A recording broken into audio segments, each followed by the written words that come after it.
ఈ విద్యార్థులు ఆలోచన చేయాలి, సెమినార్లు పెట్టాలి, చర్చలు జరగాలి.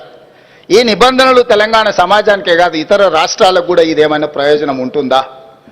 దీనివల్ల నష్టం జరిగితే రాష్ట్రాల చేతుల నుంచి ఒకటొకటిగా కేంద్ర ప్రభుత్వం అన్నిటిని గుంజుకుంటే చివరికి స్థానిక సంస్థల లాగా మున్సిపల్ కార్పొరేషన్ లాగానో లేకపోతే జిల్లా పరిషత్ లాగానో సేవలు అందించి సేవల కింద పన్నులు వసూలు చేసుకునే సంస్థలుగా మిగిలిపోతే రాష్ట్ర ప్రభుత్వాలు. యూనియన్ ఆఫ్ స్టేట్స్ అన్నారు.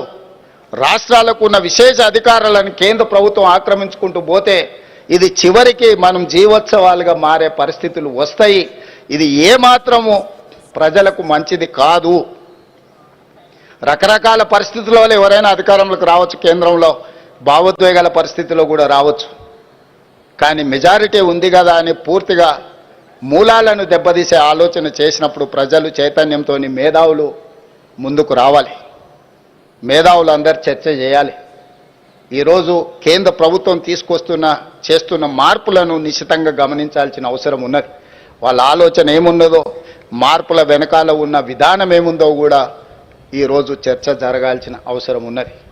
అందుకే మిత్రులారా, ఈరోజు సమయము, సందర్భము, వేదిక సముచితమైందనే కొంచెం ఒక లైన్ పక్కకు దాటినా ఈ అంశాలను ఇక్కడ ప్రస్తావించడమే సముచితమని నేను ప్రస్తావిస్తున్నా. వాస్తవంగా నేను ఏ వేదికల మీద అక్కడ వేదికను బట్టి అంశాలను ప్రస్తావిస్తా.